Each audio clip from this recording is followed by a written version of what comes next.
നമസ്കാരം. ഇന്ന് പുറത്തു വരുന്ന ഏറ്റവും പ്രധാനപ്പെട്ട വാർത്ത ട്രംപ് ഇറാന് കൊടുത്തിട്ടുള്ള ഒരു വാണിംഗ് ആണ്. ഒരു സാധാരണ വാണിംഗ് അല്ല, കൃത്യമായ ടൈം ഫ്രെയിം വെച്ചുകൊണ്ടാണ് ഈ വാണിംഗ് കൊടുത്തിട്ടുള്ളത്. അത് ഹോർമുസ് കടൽഡിക്കിനെ സംബന്ധിച്ചാണ്. ഹോർമുസ് കടൽഡിക്ക് 48 മണിക്കൂറിനുള്ളിൽ 100% ഫ്രീ ആയിരിക്കണം. അങ്ങനെ ഫ്രീ ആയി എന്നുള്ളൊരു പ്രഖ്യാപനം ഇറാന്റെ ഭാഗത്തുനിന്ന് ഉണ്ടാവണം എന്നുള്ളതാണ്. മാത്രമല്ല ഫർദർ ആയിട്ടുള്ള ആക്രമണങ്ങൾ ഉണ്ടാവുകയും ചെയ്യരുത്. ഇതാണ് മെസ്സേജിന്റെ പൊരുൾ അല്ലെങ്കിൽ കണ്ടന്റ്. അതിങ്ങനെയാണ് എഴുതിയിട്ടുള്ളത്. If Iran doesn't fully open without threat the Strait of Hormuz within 48 hours from this exact point in time, the United States of America will hit and obliterate their various power plants, starting with the biggest one first. Thank you for attention to this matter. ഇത് Tehran time 3:14, അതായത് ഇറാന്റെ തലസ്ഥാനത്ത് ഞായറാഴ്ച രാവിലെ 3:14 X പ്ലാറ്റ്ഫോമിൽ ഈ message കുറിച്ചിട്ടുള്ളത്. ഇതനുസരിച്ച് ഈ മെസ്സേജിന്റെ വാലിഡിറ്റി തീരുന്നത് ചൊവ്വാഴ്ച രാവിലെ 3:14. അപ്പൊ 3:14 ഹോർമുസ് കടലിടുക്ക് പൂർണ്ണമായും തുറക്കപ്പെട്ടിരിക്കണം. അവിടെ വിതൗട്ട് ത്രെട്ട്, യാതൊരു തരത്തിലുള്ള ത്രെട്ടും ഇല്ലാത്ത രീതിയിൽ തുറക്കപ്പെട്ടിരിക്കണം. അങ്ങനെ ചെയ്തില്ലെങ്കിൽ ഇറാന്റെ മുഴുവൻ എനർജി ഫെസിലിറ്റീസും, ഊർജ്ജം ഉണ്ടാക്കാനുള്ള ഫെസിലിറ്റീസും ഞങ്ങൾ തീർത്തിരിക്കും. ഇപ്പൊ കുറച്ച് ദിവസം മുൻപ് അദ്ദേഹം ഇറാന്റെ ഇലക്ട്രിക്കൽ ഗ്രിഡിനെ ആക്രമിക്കുന്നതിനെ കുറിച്ച് പറഞ്ഞിരുന്നു. അങ്ങനെ ഒരു ഇലക്ട്രിക്കൽ ഗ്രിഡിന്റെ മേലെ ആക്രമണം ഉണ്ടായാൽ 25 വർഷം എടുത്താൽ പോലും നിങ്ങൾക്കത് പുനർനിർമ്മിക്കാൻ കഴിയുകയില്ല എന്നുള്ള കാര്യം അദ്ദേഹം അവർ ഓർമ്മിപ്പിച്ചിരുന്നു. ഇതിപ്പം ഇലക്ട്രിസിറ്റിയെ കുറിച്ച് മാത്രമല്ല, എനർജി എന്നാണ് പറഞ്ഞിട്ടുള്ളത്. ഇപ്പൊ എനർജി എന്ന് പറയുമ്പോൾ അതിനകത്ത് ഗ്യാസും ഡീസലും ഒക്കെ ഉൾപ്പെടും എന്ന് വിചാരിക്കാം. അപ്പൊ ഈ പറയുന്ന മുഴുവൻ കാര്യങ്ങൾ ഒരു ഭാഗം നിശ്ചയമായിട്ടും അവർക്ക് അതിന് സാധിക്കുമെന്നുള്ളത് എല്ലാവർക്കും അറിയുന്ന കാര്യമാണ്, ഇറാനും അറിയുന്ന കാര്യമാണ്. അപ്പൊ ഈ ഒരു അവസരത്തിൽ ഇറാൻ തിരിച്ചെന്ത് ചെയ്യും എന്നുള്ളൊരു വിഷയം ഉദിക്കുന്നുണ്ട്. അപ്പം അവരുടെ ഒരു ഗ്യാസ് സ്റ്റേഷനെ ആക്രമിച്ച സമയത്ത് അവര് ഗൾഫിൽ വന്ന് ഗൾഫ് രാജ്യങ്ങളുടെ ഗ്യാസ് സ്റ്റേഷനുകളെയും ഡീസൽ റീഫൈനറികളെയും ഒക്കെ ആക്രമിച്ച കാര്യം നമുക്കറിയുന്ന കാര്യമാണ്. അപ്പൊ ഇതുപോലൊരു കാര്യം നിശ്ചയമായിട്ട് തിരിച്ചുണ്ടാവും. അപ്പൊ തിരിച്ചുണ്ടാവുകയില്ല എന്ന് ഉറപ്പാക്കേണ്ട ഒരു ബാധ്യത നിശ്ചയമായും ട്രംപിനുണ്ട്. അപ്പൊ അദ്ദേഹം അത് ചെയ്തിട്ടുണ്ടാവാൻ സാധ്യതയുണ്ട്. കാരണം ഈ ദിവസങ്ങളിൽ അമേരിക്കൻ മിലിറ്ററിയുടെ വലിയ തോതിലുള്ള മൂവ്മെന്റ് ഗൾഫ് റീജിയനിലേക്ക് ഉണ്ടായിട്ടുണ്ട് എന്നുള്ളത് എല്ലാവരും റിപ്പോർട്ട് ചെയ്യുന്ന സംഗതിയാണ്. എത്രത്തോളം അത് ഉണ്ട് എന്നുള്ളതിന്റെ കൃത്യമായിട്ടുള്ള ഗ്രാവിറ്റിയോ അല്ലെങ്കിൽ കൃത്യമായിട്ടുള്ള എണ്ണമൊന്നും ആർക്കും അറിയത്തില്ല. അവിടെ ആക്ച്വലി ഉണ്ടായിരുന്ന 50,000-ഓളം അമേരിക്കൻ മിലിറ്ററിയാണ്. ഒരുപക്ഷെ അതിന്റെ ഇരട്ടിയോളം ആളുകൾ ഇപ്പൊ എത്തിയിട്ടുണ്ടാവാം. മറീനുകൾ 2,200 പേര് പോകുന്നതായിട്ട് വാർത്തകളിലുണ്ട്. അത് എത്രത്തോളം അധികം ആളുകൾ അങ്ങോട്ട് മൂവ് ചെയ്തിട്ടെന്ന് അറിയില്ല. പക്ഷെ ഇതിനിടയിൽ ഉണ്ടായിട്ടുള്ള ഒരു പ്രധാനപ്പെട്ട നീക്കം, ട്രംപിന് ഇന്നലെ 20 രാജ്യങ്ങൾ ട്രംപിനെ പിന്തുണ പ്രഖ്യാപിച്ചിട്ടുണ്ട്. അപ്പൊ 20 രാജ്യങ്ങൾ, മോർ ദാൻ 20 കൺട്രീസ് എന്നാണ് റിപ്പോർട്ട്. അതിനകത്ത് United kingdom, Germany, France, Japan and south Korea ഉൾപ്പെടെ 20 രാജ്യങ്ങൾ ട്രംപിന് ഹോർമുസ് കടലിടുക്ക് ഫ്രീ ആക്കുന്നതിനെ സംബന്ധിച്ചുള്ള നടപടികളിൽ പിന്തുണ പ്രഖ്യാപിച്ചിട്ടുണ്ട്. ഗൾഫ് രാജ്യങ്ങൾ പിന്തുണ പ്രഖ്യാപിച്ചു തുടങ്ങി. ഇതിൽ ആദ്യം പിന്തുണ പ്രഖ്യാപിച്ചത് ബഹ്റൈനാണ്. അതിനുശേഷം യുണൈറ്റഡ് അറബ് എമിറേറ്റ്സ് പിന്തുണ പ്രഖ്യാപിച്ചിട്ടുണ്ട്. അപ്പം ഈ ഒരു 48 മണിക്കൂർ സമയത്തിനുള്ളിൽ മുഴുവൻ ഗൾഫ് രാജ്യങ്ങളും നാറ്റോ രാജ്യങ്ങളും ഒക്കെ ഈ ഹോർമുസ് കടലിടുക്ക് ഫ്രീ ആക്കുന്നതിനെ സംബന്ധിച്ച് ട്രംപിന് പിന്തുണ പ്രഖ്യാപിക്കും എന്ന് പ്രതീക്ഷിക്കാം. ഇവിടെ ഇന്ത്യയുടെ നിലപാട് വളരെ ക്രൂഷ്യലാണ്. ഇത് വളരെ ഡിപ്ലോമാറ്റിക്കലി ഏറ്റവും ബുദ്ധിമുട്ട് പിടിച്ചൊരു പോയിന്റുമാണ്. കാരണം ഇതിനകത്ത് കൃത്യമായ നിലപാടെടുക്കാതിരിക്കാൻ നിവൃത്തിയില്ല എന്നുള്ള വസ്തുതയുമുണ്ട്. ഇത് ഹോർമുസ് കടലിടുക്കിനെ ഫ്രീ ആക്കുന്നതുമായി ബന്ധപ്പെട്ട വിഷയമാണ്. ഹോർമുസ് കടലിടുക്ക് ഫ്രീ ആക്കണം. അപ്പൊ അത് ഉപയോഗിക്കുന്ന ആളുകളാണ്. ട്രംപിനെ സംബന്ധിച്ച് ട്രംപിന്റെ നാട്ടിലെ പോളിറ്റിക്സ് ആണ് ട്രംപിന്റെ ഏറ്റവും വലിയ പ്രശ്നം. നമ്മുടെ നാട്ടിലുള്ള പ്രതിപക്ഷം പോലെ തന്നെ ട്രംപിന്റെ നാട്ടിലൊരു പ്രതിപക്ഷമുണ്ട്. ട്രംപിനെ ഇസ്രായേൽ പെടുത്തിയതാണ് എന്നുള്ള ഇറാന്റെ വലിയ ഒരു പ്രചാരണം അത് ഏറ്റെടുക്കാൻ ഡെമോക്രാറ്റുകളുടെ ഇടയിൽ ആളുകളുണ്ട്. കാരണം ഇറാന്റെ കൈകൾ ഒരുപക്ഷെ അമേരിക്കയിലേക്ക് നീളുന്നുണ്ടാവാം, ഇറാന്റെ പണവും അമേരിക്കയിലേക്ക് നീളുന്നുണ്ടാവാം. അപ്പം അതിനിടയിൽ നിന്ന് വലിയ തോതിലുള്ള വിമർശനം അത് പത്രങ്ങളിലുമുണ്ട്, അതുപോലെ തന്നെ പ്രതിപക്ഷത്തിലുണ്ട്. അപ്പൊ അദ്ദേഹത്തിന് ഈ വിമർശനങ്ങളെ നേരിടണമെങ്കിൽ അദ്ദേഹത്തിന്റെ കൂടെ ഈ പറയുന്ന നാറ്റോ രാജ്യങ്ങൾ ഉണ്ടാവണം, അറബ് രാജ്യങ്ങൾ ഉണ്ടാവണം. കാരണം എല്ലാവരും കാണുന്ന ഒരു കോമൺ ത്രെട്ടാണ് ഇറാൻ എന്നും അത് അമേരിക്കയ്ക്കാണ് ഏറ്റവും വലിയ ത്രെട്ടെന്നും അത് ഓബ്ലിറ്ററേറ്റ് ചെയ്യേണ്ടത്, അത് ഇല്ലാതാക്കേണ്ടത്, പൂർണ്ണമായും മാറ്റേണ്ടത് തന്റെ ചുമതലയാണെന്നും അദ്ദേഹത്തിന്റെ രാജ്യത്തിലെ ജനങ്ങളെ പറഞ്ഞ് ബോധ്യപ്പെടുത്താൻ സാധിക്കണം. അതിനുവേണ്ടിയാണ്. അല്ലാണ്ട് നാറ്റോയുടെ ആയുധ സഹായം ലഭിക്കുന്നതിന് വേണ്ടിയോ അല്ലെങ്കിൽ ഗൾഫ് രാജ്യങ്ങൾക്ക് ആയുധ സഹായം ഒന്നും കൊടുക്കാനാവില്ല. അത് കിട്ടുന്നതിന് വേണ്ടിയോ ഒന്നുമല്ല. അദ്ദേഹത്തിന് വേണ്ടത് വാസ്തവത്തിൽ കൂടെ നിൽക്കുന്നു എന്നുള്ളൊരു മോറൽ സപ്പോർട്ടാണ്. അതിനുവേണ്ടിയാണിത്. അപ്പൊ കൂടുതൽ ആളുകൾ ചെയ്യേണ്ടി വരും. അപ്പൊ എന്തായാലും അദ്ദേഹം ഇത് ഹോർമുസ് കടലിടുക്ക് ഇല്ലെങ്കിൽ ഫ്രീ ആക്കി എടുക്കും എന്നുള്ളതാണ്. അദ്ദേഹം നേരത്തെ തന്നെ പറഞ്ഞിരുന്നു, ഹോർമുസ് കടലിടുക്ക് 100% ഫ്രീ ആക്കി എടുക്കും, അത് ഞങ്ങൾ ചെയ്തിരിക്കുമെന്ന് പറഞ്ഞിരുന്നു. പക്ഷെ അതിനു മുമ്പ് തന്നെ ഇറാൻ ഹോർമുസ് കടലിടുക്ക് ഈസ് ഫ്രീ, അതിൽ ആർക്കും വേണം കടന്നു പോകാം എന്നുള്ള മട്ടിലുള്ള ഒരു പ്രസ്താവന നടത്തിയിരുന്നു. അത് ആർക്കും പറ്റില്ല, അവരുടെ സുഹൃത്ത് രാജ്യങ്ങൾക്കാവാം. പക്ഷേ മുൻകൂട്ടി IRGCയിൽ നിന്ന് മുൻകൂട്ടി അനുമതി വാങ്ങണം എന്നുള്ള കണ്ടീഷനാണ് അവരോട് പറഞ്ഞിരുന്നത്. ഇപ്പൊ ഈ IRGCയിൽ നിന്ന് മുൻകൂട്ടി അനുമതി വാങ്ങണം എന്ന് ഇറാൻ പറയുമ്പോൾ IRGC എന്ന് പറഞ്ഞാൽ ആരാണ്? ഇപ്പൊ IRGCയുടെ തലപ്പത്താരാണോ? അതിന്റെ തല വന്നതെല്ലാം ഇസ്രായേൽ വെട്ടിക്കളഞ്ഞിട്ടുണ്ട്. അപ്പൊ ആരുടെ അടുത്താണ് ഈ റിക്വസ്റ്റ് ലെറ്ററുമായിട്ട് പോവേണ്ടതെന്ന് അവർ പറയുന്നില്ല.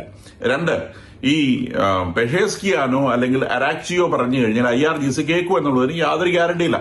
അപ്പം അരാക്ചിയുടെയോ പെഷേസ്കിയാന്റെയോ വാക്ക് കേട്ട് ഹോർമുസ് കടലിടുക്കിലൂടെ ഒരു കപ്പൽ കടത്താൻ ശ്രമിച്ചാൽ ഒരു IRGC കമാൻഡർക്ക്, ഇവരൊക്കെ പല പല മാളങ്ങളിലാണ് ഒളിച്ചിരിക്കുന്നത്, ഇവരൊന്നും കമ്മ്യൂണിക്കേഷൻ ഇല്ല, ഒരു കമാൻഡർക്ക് കപ്പലിനെ ആക്രമിക്കണം തോന്നിയാൽ അദ്ദേഹത്തിന് ആക്രമിക്കാം. അമേരിക്ക ഇപ്പൊ പറയുന്നൊരു ധൈര്യം എന്ന് പറയുന്നത് ഈ ഹോർമുസ് കടലിടുക്കിന്റെ പ്രദേശങ്ങളിലുള്ള അങ്ങനത്തെ സർവ്വസാധനങ്ങൾ നശിപ്പിച്ചു കളഞ്ഞിട്ടുണ്ട്, മിസൈൽ ലോഞ്ചിങ് സംവിധാനങ്ങൾ നശിപ്പിച്ചു കളഞ്ഞിട്ടുണ്ട്, പേർഷ്യൻ ഗൾഫിലുള്ള മുഴുവൻ നേവൽ സംവിധാനങ്ങളും തകർത്ത് കളഞ്ഞിട്ടുണ്ട്. എങ്കിൽ പോലും അവിടെ സ്പീഡ് ബോട്ടുകളോ അങ്ങനത്തെ ചെറിയ സംവിധാനങ്ങൾ ഉണ്ടാവാനുള്ള സാധ്യതയുണ്ട്. അത്തരം സ്പീഡ് ബോട്ടുകളിൽ നയിക്കുന്ന ഒരു റോക്കറ്റ് മതി ഒരു ഓയിൽ കപ്പലിനെ തകർക്കാൻ എന്നുള്ളത് എല്ലാവർക്കും അറിയുന്ന കാര്യമാണ്. അപ്പം അത്തരം ത്രട്ടുകൾ സംഘടിപ്പിക്കാൻ ഇപ്പോഴും ഇറാന് സാധിക്കുമെന്നുള്ള ഉറപ്പാണ്. കാരണം അതൊരു ഭീകര സംഘടനയാണ്. ഒരു ഭീകര പ്രവർത്തനം, ഒരു ഗറില്ല പ്രവർത്തനം എപ്പോഴും എവിടെ വെച്ചും ഇത് ചെയ്യാം. അപ്പൊ അങ്ങനെ ചെയ്യുമ്പോൾ അമേരിക്കയെ സംബന്ധിച്ച് ആന ചവിട്ടിക്കഴിഞ്ഞാൽ ഉറുമ്പിനെ കൊല്ലാൻ ബുദ്ധിമുട്ടാണ്. പക്ഷേ ആന ചവിട്ടുമ്പോൾ ഉറുമ്പിന്റെ കൂടും സർവ്വസാധനവും തകർന്നു പോകും എന്നുള്ളത് ഉറപ്പാണ്. ചിലപ്പോൾ ഉറുമ്പി എത്തില്ലാന്നും വരും. അപ്പൊ ഈ ഉറുമ്പെന്ന് പറയുന്നത് ഈ പറയുന്ന ഗറില്ല യുദ്ധക്കാരനാണ്. അവൻ അതിന്റെ ഇടയിൽ ഒളിഞ്ഞിരുന്നുകൊണ്ട് ചെയ്യും. അവന്റെ കൂടും പൊളിയും അവന്റെ പ്രദേശവും പൊളിയും. എന്നാൽ പോലും അവൻ കടിച്ച് അടങ്ങുള്ളുന്ന വാശി പിടിച്ചാൽ ഇത് സംഭവിക്കാനുള്ള സാധ്യതയുണ്ട്. അപ്പം ഈ പറയുന്ന കഴിഞ്ഞ ദിവസം അമേരിക്ക പറഞ്ഞിരുന്നു ഇറാന്റെ ഓയിലിനെ തൽക്കാലം ഓയിൽ എംബാർഗോയിൽ നിന്ന് ഒഴിവാക്കിയിരിക്കുന്നു. അതായത് ഇറാന് കടലിൽ ഇപ്പോൾ എത്ര ഓയിലാണോ അവർ കപ്പലുകൾ സ്റ്റോക്ക് ചെയ്താൽ അത് വിറ്റൊഴിവാക്കാം എന്നൊരു കാര്യം അമേരിക്ക പറഞ്ഞിരുന്നു. അപ്പൊ അത് അനുസരിച്ച് ഇന്ത്യയിലെ 3 റിഫൈനറികളെ നെഗോഷിയേറ്റ് ചെയ്യുന്നുണ്ട്, അത് വാങ്ങാൻ ശ്രമിക്കുന്നുണ്ട്. അമേരിക്കയുമായിട്ട് നെഗോഷിയേറ്റ് ചെയ്യുന്നുണ്ട്. ഇതിന്റെ പണം ഏത് രീതിയിലാണ് കൊടുക്കേണ്ടത്, ഇത്തരം കാര്യങ്ങളെ കുറിച്ച് സംസാരം നടക്കുന്നതിനിടയിലൂടെയാണ് ഈ എസ്കലേഷൻ ഇപ്പൊ സംഭവിച്ചിട്ടുള്ളത്. ഏതെങ്കിലും തരത്തിലുള്ള ഒരു ആക്രമണം ഈ 48 മണിക്കൂർ സമയവുമായി ബന്ധപ്പെട്ടുള്ള ഒരു സംഗതി. ഇനി ഇന്നലെയും ഇറാൻ ഗൾഫ് രാജ്യങ്ങൾ GCC രാജ്യങ്ങളുടെ നേരെ ആക്രമണങ്ങൾ നടത്തിയിട്ടുണ്ട്. 10, 8 എന്ന തോതിലൊക്കെ ഈ രാജ്യങ്ങളിലൊക്കെ ഡ്രോണുകൾ എത്തിയിട്ടുണ്ട്, മിസൈലുകളും എത്തിയിട്ടുണ്ട്, ഓരോന്നൊക്കെ ആയിട്ട്. അതിനെല്ലാം തന്നെ ഇന്റർസെപ്റ്റ് ചെയ്തിട്ടുണ്ട്. പറയത്തക്ക ഒരു പരിക്കും ഇന്നലെ ഒരു സ്ഥലത്തും പറ്റിക്കാൻ ഇറാന് സാധിച്ചില്ല. നേരെ മറിച്ച് ഇസ്രായേലിൽ ഇന്നലെ കാര്യമായ ഒരു ആക്രമണം നടത്താൻ ഇറാന് സാധിച്ചിരുന്നു. ഒരു ബാലിസ്റ്റിക് മിസൈൽ ഇസ്രായേലിന്റെ ആകാശത്ത് വെച്ച് തകർക്കുന്നതിനിടയിൽ ഇസ്രായേലിന്റെ സിറ്റി ഓഫ് ഡിമോണ എന്ന് പറയുന്ന സിറ്റിയുടെ മേലെയാണ് ഈ സംഭവം ഉണ്ടായിട്ടുള്ളത്. ഒരു ബാലിസ്റ്റിക് മിസൈൽ തകർക്കുന്നതിനിടയിലൂടെ അത് 2 ഭാഗത്തായി തകർന്നു വീണ് 78 ആളുകൾക്ക് പരിക്ക് പറ്റിയിട്ടുണ്ട്. ഈ ആളുകളെല്ലാം ഹോസ്പിറ്റലൈസ് ചെയ്തിട്ട് most difficult day of Israel എന്ന് ഇസ്രായേൽ പ്രധാനമന്ത്രി ഇതിനെ വിശേഷിപ്പിച്ചിട്ടുണ്ട്. നമുക്കറിയുന്ന ഒരു ബാലിസ്റ്റിക് മിസൈൽ എന്ന് പറയുന്നത് ആകാശത്ത് താഴോട്ട് വീഴുന്ന സാധനമാണ്. അപ്പൊ ഇറാനിൽ നിന്ന് അയച്ച് മേലെ പോയി താഴോട്ട് വീഴുന്ന സമയത്ത് അതിന് ഇന്റർസെപ്റ്റ് ചെയ്യാൻ ഭയങ്കര ഡിഫിക്കൽട്ടാണ്. അതിന്റെ താഴോട്ട് വരുമ്പോൾ ആക്സലറേഷൻ ഡ്യൂ ടു ഗ്രാവിറ്റി കൊണ്ട് ഓരോ മീറ്റർ കടക്കും തോറും അതിന്റെ ആക്സലറേഷൻ ഭയങ്കരമായി കൂടി അത് ഭൂമിയിലേക്ക് എത്തുന്ന സമയത്ത് അതിന്റെ ആക്സലറേഷൻ 20,000 കിലോമീറ്റർ മേലെയായിരിക്കും.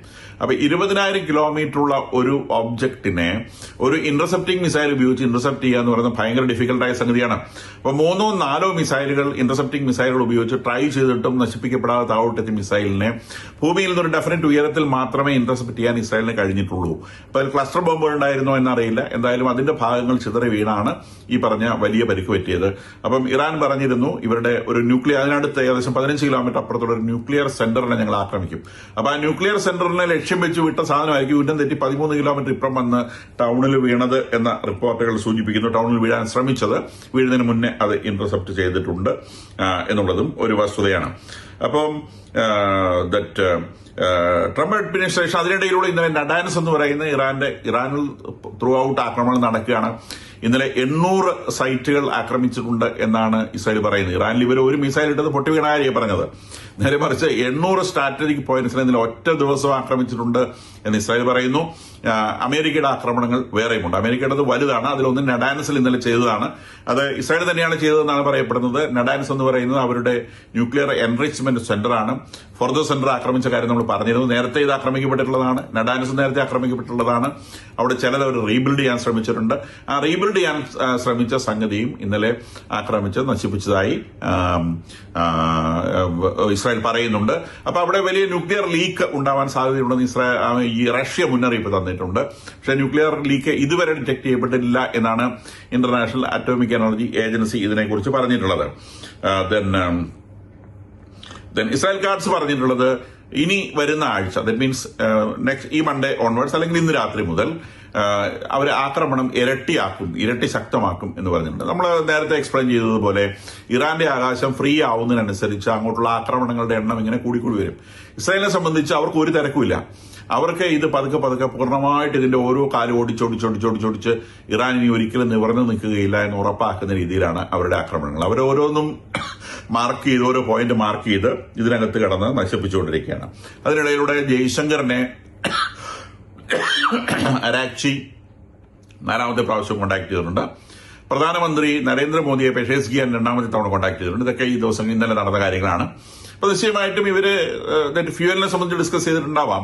ഫ്യൂവലിനേക്കാൾ കൂടുതലേറെ ഇന്ത്യൻ മീഡിയേഷനാണ് ഇറാൻ ശ്രമിക്കുന്നത് എന്നാണ് വാർത്തകൾ വരുന്നത്.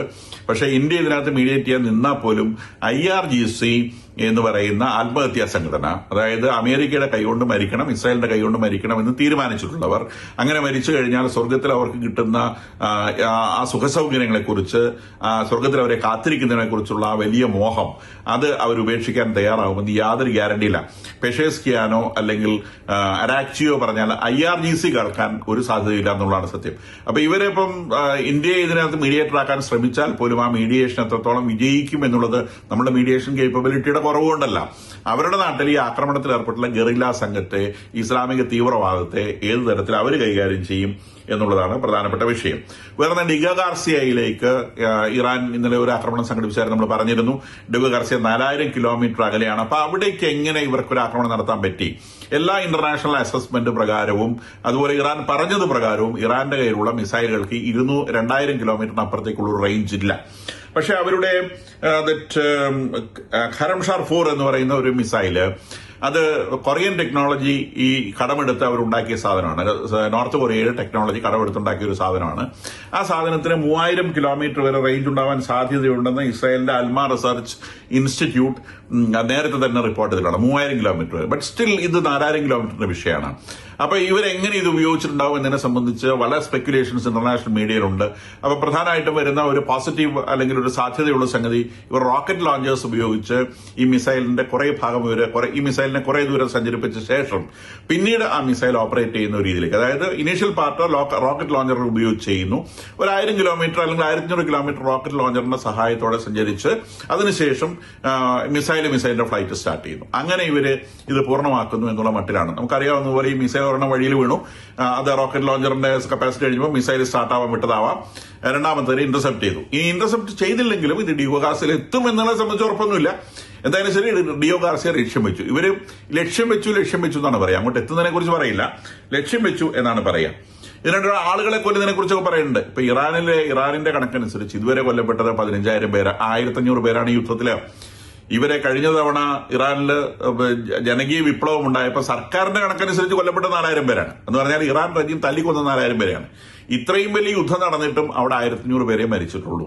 നേരെ മറിച്ച് സർക്കാരിന്റെ അല്ലാത്ത നോൺ ഗവൺമെന്റ് ഓർഗനൈസേഷൻസും വേൾഡ് ഹെൽത്ത് ഓർഗനൈസേഷൻ ഒക്കെ പറയുന്നത് 40,000 പേര് കൊല്ലപ്പെട്ടു എന്നാണ്. അതായത് റജീം കൊല്ലുന്നതിന്റെ ഒരു 10-1 അല്ലെങ്കിൽ 25-1 ആളുകൾ പോലും ഈ യുദ്ധം മൂലം മരിച്ചിട്ടില്ല എന്ന് കുഞ്ഞുങ്ങളെ കൊല്ലുന്ന നെതന്യാഹുവിനെ കുറിച്ച് വിലപിക്കുന്ന ആളുകളൊന്ന് തിരിച്ചറിയുന്നതാണ്. റജീം അതിന്റെ എത്രയോ ഇരട്ടി ആളുകളെ കൊന്നിട്ടുണ്ട് എന്നുള്ളതും നമ്മൾ തിരിച്ചറിയുന്നത് നല്ലതാണ്. ഇനിയും ഒരു F-35 ഇന്റർസെപ്ഷനുമായിട്ട് ബന്ധപ്പെട്ട ആളുകൾ ഇങ്ങനെ സംശയം പറയുന്നുണ്ട്. അമേരിക്കയുടെ F-35നെ ഇറാൻ അടിച്ചിട്ടത് ചേട്ടൻ അറിഞ്ഞില്ല എന്നൊക്കെ ചോദ്യങ്ങൾ വരുന്നുണ്ട്. ഈ F-35 എന്ന് പറയുന്നത് സ്റ്റെൽത്ത് ടെക്നോളജി ഉള്ള വിമാനമാണ്. ലോകത്തിലെ ഏറ്റവും കൂടുതൽ സേഫ് ആയിട്ടുള്ള അല്ലെങ്കിൽ ഏറ്റവും കൂടുതൽ ആക്രമണ ശേഷിയുള്ള വിമാനം എന്ന നിലയ്ക്കാണ് F-35 എന്ന് പറയുന്ന വിമാനം അറിയപ്പെടുന്നത്. അതിന് സ്റ്റെൽത്ത് ടെക്നോളജി എന്ന് പറഞ്ഞാൽ വിമാനത്തിന് റഡാർ ഉപയോഗിച്ച് ഡിറ്റക്ട് ചെയ്യാൻ കഴിയുകയില്ല എന്നുള്ളതാണ് സ്റ്റെൽത്ത് ടെക്നോളജി എന്നുകൊണ്ട് അർത്ഥമാക്കുന്നത്. അതായത് അതിന്റെ മുകളിൽ വീഴുന്ന റഡാറിൽ നയിക്കുന്ന റേഡിയോ വേവ്സിനെ അത് സ്കാറ്റർ ചെയ്ത് കളയും. അതിന്റെ ഷേപ്പുമായി ബന്ധപ്പെട്ട ഒരു വിഷയമാണ്. അപ്പോൾ ഒരു റഡാറിൽ നിന്ന് പോകുന്ന വേവ്സ് ആ റഡാറിലേക്കോ അല്ലെങ്കിൽ ഈ വേവ്സ് കളക്ട് ചെയ്യാൻ വേണ്ടി വെച്ചിട്ടുള്ള മറ്റ് റഡാറുകളിലേക്കോ ഈ വേവ് തിരിച്ചെത്തുകയില്ല. അതിനെ സ്കാറ്റർ ചെയ്ത് വിടും. സ്കാറ്ററിംഗ് എന്ന് പറയുമ്പോൾ അതിന്റെ ഡയറക്ഷൻ മാറ്റുക മാത്രമല്ല അതിന്റെ ഫ്രീക്വൻസി മാറ്റിക്കളയും. അപ്പൊ നമ്മളുടെ ഇത് റിസീവ് ചെയ്യുന്ന റഡാറുകൾക്ക് ഈ വരുന്ന ഫ്രീക്വൻസി ഡിറ്റക്ട് ചെയ്യാൻ കഴിയില്ല, ഏതെങ്കിലും ഒരെണ്ണം റിസീവ് ചെയ്താൽ തന്നെ. അപ്പൊ അതാണ് ഒരു ടെക്നോളജി. രണ്ട്, അതിന്റെ മുകളിൽ അടിക്കുന്ന പെയിന്റുകൾ അതിൽ വരുന്ന റേഡിയോ വേവ്സിനെ അബ്സോർബ് ചെയ്യും. അപ്പം രണ്ട് തരത്തിലാണ്. ഒന്ന് റേഡിയോ വേവ്സിനെ അബ്സോർബ് ചെയ്യും, രണ്ട് സ്കാറ്റർ ചെയ്യും. അപ്പൊ ഒരു തരത്തിൽ ഇതിനെ കണ്ടുപിടിക്കാൻ പറ്റില്ല. അപ്പൊ അത് കണ്ടുപിടിക്കാൻ പിന്നെ അവസാനത്തെ ഒരു മാർഗ്ഗമുണ്ട്. അവസാനത്തെ ഒരു മാർഗ്ഗം എന്ന് പറയുന്നത് അതിനകത്ത് പുറത്തു പോകുന്ന ഹീറ്റ്, എഞ്ചിൻ ഹീറ്റ്, അത് ഡിറ്റക്ട് ചെയ്ത് വിമാനത്തെ കണ്ടുപിടിക്കാൻ പറ്റും. ഇത് പണ്ട് മുതലേ ഉപയോഗിക്കുന്ന ടെക്നിക്കാണ്. വിമാനങ്ങൾ ഡിറ്റക്ട് ചെയ്യാൻ വേണ്ടി thermal waves, infrared waves depend ചെയ്യുക. അത് വിമാനത്തിൽ നിന്ന് വരുന്ന തെർമൽ വേവ്സ് ആണ്. അതിനെ ഡിറ്റക്ട് ചെയ്യും. വിമാനത്തിന് അറിയാൻ പറ്റില്ല ഇങ്ങനെ ഡിറ്റക്ഷൻ നടന്നിട്ടുണ്ടെന്നുള്ള കാര്യം. അത് വെച്ച് ആക്രമിക്കാൻ പറ്റും. That is an old technology. പക്ഷേ ഇത് വളരെ ഉയരത്തിൽ വിമാനം പറക്കുമ്പോൾ ഈ പരിപാടി നടക്കില്ല, താഴ്ന്നു പറക്കുമ്പോഴാണ്. അപ്പോൾ ഒരു പക്ഷേ ഈ എക്സ്പേർട്സ് പറയുന്നത് ഇവിടുത്തെ മുഴുവൻ റഡാറുകളും മുഴുവൻ മിസൈൽ ലോഞ്ചറുകളും നശിപ്പിക്കപ്പെട്ടു എന്ന ധൈര്യത്തിൽ ഈ F-35 താഴ്ന്നു പറന്നിട്ടുണ്ടാവാം. അങ്ങനെ താഴ്ന്നു പറന്ന് ഇതിന്റെ ഹീറ്റ് വേവ്സ് ഡിറ്റക്ട് ചെയ്ത് മിസ-2 എന്ന് പറയുന്ന ഒരു മിസൈലുണ്ട് ഇറാന്. അത് ഹീറ്റ് ഡിറ്റക്ട് ചെയ്ത് വിമാനങ്ങളെ നശിപ്പിക്കുന്ന ഒരു മിസൈലാണ്. ആ മിസൈൽ അവർ പ്രയോഗിച്ചിട്ടുണ്ടാവാൻ സാധ്യതയുണ്ട് എന്നാണ് പറയുന്നത്. പക്ഷെ ഒരു കാര്യമുണ്ട്, മിസൈൽ വിമാനത്തെ തൊട്ടിട്ടുണ്ടെങ്കിൽ വിമാനം കത്തി താഴെ വീഴും. വിമാനം വീണിട്ടില്ല, ഇറാൻ അങ്ങനെ ഒരു ഡെബ്രിങ് കിട്ടിയിട്ടില്ല. അമേരിക്ക പറഞ്ഞിട്ടുള്ളത് ഒരു വിമാനത്തിന് യന്ത്ര തകരാറ് വന്നതിന്റെ പേരിൽ നിലത്തിറക്കേണ്ടി വന്നിട്ടുണ്ട് എന്നാണ്. അത് ഇറാന്റെ ആക്രമണം കൊണ്ടല്ല എന്നവർ പറഞ്ഞിട്ടുണ്ട്. ഇനി ഇറാന്റെ ആക്രമണം കൊണ്ടാണ് എന്ന് വിശ്വസിച്ചാൽ തന്നെ എൻക്വയറി നടക്കുന്നുണ്ട്. അമേരിക്ക ഇതിനെ അന്വേഷണം നടത്തുന്നുണ്ട്. ഒരു ഹീറ്റ് സെൻസ്ഡ് ആയിട്ടുള്ള ഒരു മിസൈല് ഒരു വിമാനത്തെ അത് പിന്തുടർന്ന് വരികയാണ് ചെയ്യുക. വിമാനം മുൻപിൽ പറക്കുമ്പോൾ വിമാനത്തിന്റെ പുക പോകുന്ന നമ്മൾ ആ വര കാണുന്ന സ്ഥലം, ആ ഹീറ്റ് പോകുന്ന വഴി, ആ ഹീറ്റ് പോകുന്ന വഴിയിലൂടെ മിസൈൽ ഇതിനെ പിന്തുടർന്ന് ചെല്ലും. അങ്ങനെ പിന്തുടർന്ന് ചെല്ലുന്ന സമയത്ത് വിമാനം അതിൽ നിന്ന് വെട്ടിച്ചൊഴിവാകും. പ്രധാനമായിട്ടും ചെയ്യുന്നത് മിസൈൽ വളരെ ക്ലോസ് പ്രോക്സിമിറ്റിൽ എത്തുമ്പോൾ വിമാനം യൂട്ടേൺ എടുക്കും. വിമാനം യൂട്ടേൺ എടുത്തു കഴിഞ്ഞാൽ ഈ മിസൈൽ നേരെ ഫ്രണ്ടിലേക്ക് പോകും. അപ്പൊ ആ ഹീറ്റ് ട്രാക്കിൽ നിന്ന് അത് പുറത്തായി പോകും. പിന്നീട് അതിന് വിമാനത്തെ കണ്ടുപിടിക്കാനാവില്ല. പക്ഷെ അങ്ങനെ ഒരു യൂട്ടേൺ ഒക്കെ എടുക്കുന്ന സമയത്ത് വിമാനത്തിന് ഈ മിസൈലിൽ നിന്നുള്ള ഷോക്ക് വേവ്സ് വരും. അങ്ങനെ ഷോക്ക് വേവ്സ് വന്നു കഴിഞ്ഞാൽ വിമാനത്തിന് തകരാറ് പറ്റാൻ സാധ്യതയുണ്ട്. അങ്ങനെ തകരാറ് പറ്റിയ വിമാനം ഫോഴ്സ് ലാൻഡ് ചെയ്തിട്ടുണ്ടാവാൻ സാധ്യതയുണ്ട്. അപ്പൊ ഏതോ ഒരു മിഡിൽ ഈസ്റ്റ് രാജ്യത്ത് ഈ വിമാനം ഫോഴ്സ് ലാൻഡ് ചെയ്തിട്ടുണ്ട് എന്ന് അമേരിക്ക സമ്മതിച്ചിട്ടുണ്ട്. അത് ഇറാന്റെ ആക്രമണം മൂലമല്ല എന്നാണ് പറഞ്ഞിട്ടുള്ളത്. അവർ പറഞ്ഞിട്ടുള്ളത് ഇറാൻ പറയുന്നത് ഞങ്ങൾ ആക്രമിച്ചു എന്ന് പറഞ്ഞ് വീഡിയോ ഉണ്ടാക്കുന്ന കാര്യത്തിൽ അവർ വളരെ വിദഗ്ധന്മാരാണ്. അവരുടെ വീഡിയോ പോയിട്ട് വിമാനത്തിൽ തട്ടുന്നതും ഇന്റർസെപ്റ്റ് ചെയ്യുന്നതും ഒക്കെ ആയിട്ടുള്ള വീഡിയോസ് അവർ ഉണ്ടാക്കുന്നുണ്ട്. നെതന്യാഹുവിന്റെ ഒരുപാട് വീഡിയോ ഉണ്ടാക്കി ഇറങ്ങിയ കഥ നമുക്കറിയാം. നെതന്യാഹു പിന്നെ റോഡുകൾ ഇറങ്ങി നടന്ന കഥയും നമുക്കറിയാം. വീഡിയോസിലൊന്നും ഡിപ്പെൻഡ് ചെയ്യണം. അപ്പൊ ഇതിന്റെ ടെക്നിക്കൽ സൈഡ് ഇങ്ങനെയാണ്. എക്സ്പേർട്സ് ഇതിനെ സംബന്ധിച്ച് പറഞ്ഞിട്ടുള്ള കാര്യവും ഇങ്ങനെയാണ് എന്ന് മനസ്സിലാക്കുക.